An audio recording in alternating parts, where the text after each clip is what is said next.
আমার নিজের অভিজ্ঞতা আমি বলতে পারি, আমি ধানমন্ডিতে যখন হাঁটছিলাম আমার দিকে 2 রাউন্ড গুলি করা হয়েছে। সামাজিক যোগাযোগ মাধ্যম থেকে শুরু করে আন্তর্জাতিক যোগাযোগ মাধ্যম, গণমাধ্যম, সেটা হোক বিবিসি কিংবা আল জাজিরা বা আরও কোনো চ্যানেল, দেখেছেন কিভাবে আমাদের সন্তানদের উপর গুলি চলেছে।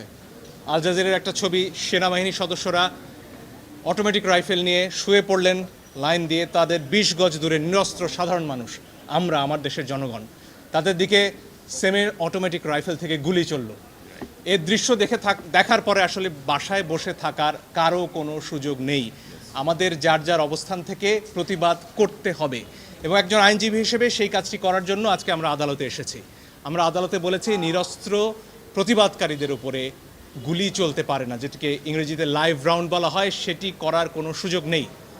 আর অনেক ভিডিও আপনারা দেখেছেন, একটি কিশোর 4 তলা একটা নির্মাণাধীন ভবন থেকে সে ঝুলে রয়েছে, তার কিচ্ছু করার উপায় নেই, ওই অবস্থায় তার উপর গুলি চলেছে অনেকবার।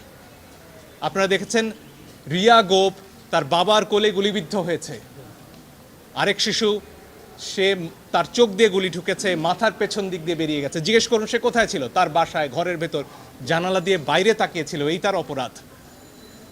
এই জন্য আমরা স্পষ্টভাবে বলেছি যারা আন্দোলনকারী তাদের উপরে লাইভ রাউন্ড অর্থাৎ গুলি ছোড়া চলবে না। আপনারা প্রয়োজনে টিয়ার শেল ছুড়ুন, লাঠিচার্জ করুন, রাবার বুলেটও ছুড়ুন, তাতেও বহু মানুষ অন্ধ হয়েছে হয়তো, সে খবর আপনারা দেখেছেন, এত কাছ থেকে রাবার বুলেট ছোড়া হয়েছে।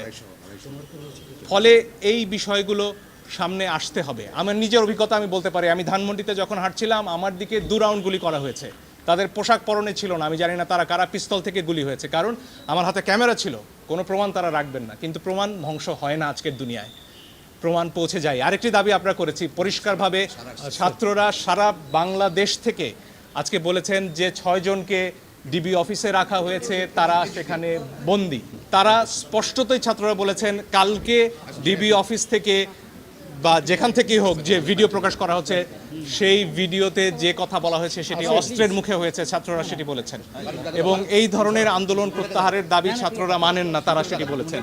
আইনজীবী হিসেবে আমার কথা হচ্ছে, যখন গোয়েন্দা প্রধান বলেন যে নিরাপত্তার প্রয়োজনে তাদেরকে তিনি নিয়ে এসেছেন এবং সেখানে তাদের খাওয়া দাওয়া করার ছবিও প্রচার করা হয়, তখন আমার কথা হচ্ছে হাসপাতাল থেকে একজন মানুষকে, একজন নাগরিককে কিভাবে তুলে নেওয়া হয়, কোন আইনে? আদালতে আমরা এই প্রশ্ন করেছি।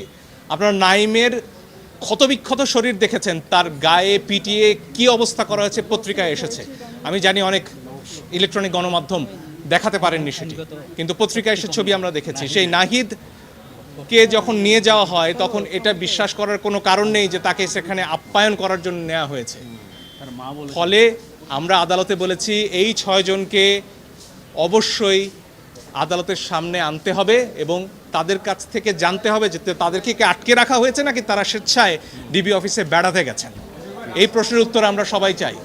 আদালত সরকার পক্ষকেও শুনেছেন, সেখানে অ্যাডিশনাল অ্যাটর্নি জেনারেল ছিলেন এবং যদিও রুল ইস্যু হওয়ার আগে শোনা যায় কিনা সেটা নিয়ে হয়তো স্যার আপা বলবেন, কিন্তু আগামীকালকে এই বিষয়ে আদেশ দেবেন এবং কালকেও আসলে শুনানি করার এবং আমাদের তরফ থেকে প্রমাণ উপস্থাপনের সুযোগ আদালত দিচ্ছেন। ফলে এই দুটো দাবি নিয়ে আমরা গিয়েছি, এই 6 জনকে আদালতে উপস্থাপন করে তাদের কাছ থেকে জানতে হবে যে তারা স্বেচ্ছায় সেখানে আছেন কিনা, এবং নিরপরাধ নিরস্ত্র যারা বিক্ষোভকারী হন, আন্দোলনকারী হোক, তাদের উপরে লাইভ রাউন্ড গুলি ছোড়া যাবে না, অ্যাসল্ট রাইফেল দিয়ে ট্রিগার চেপে বসে থাকা যাবে না।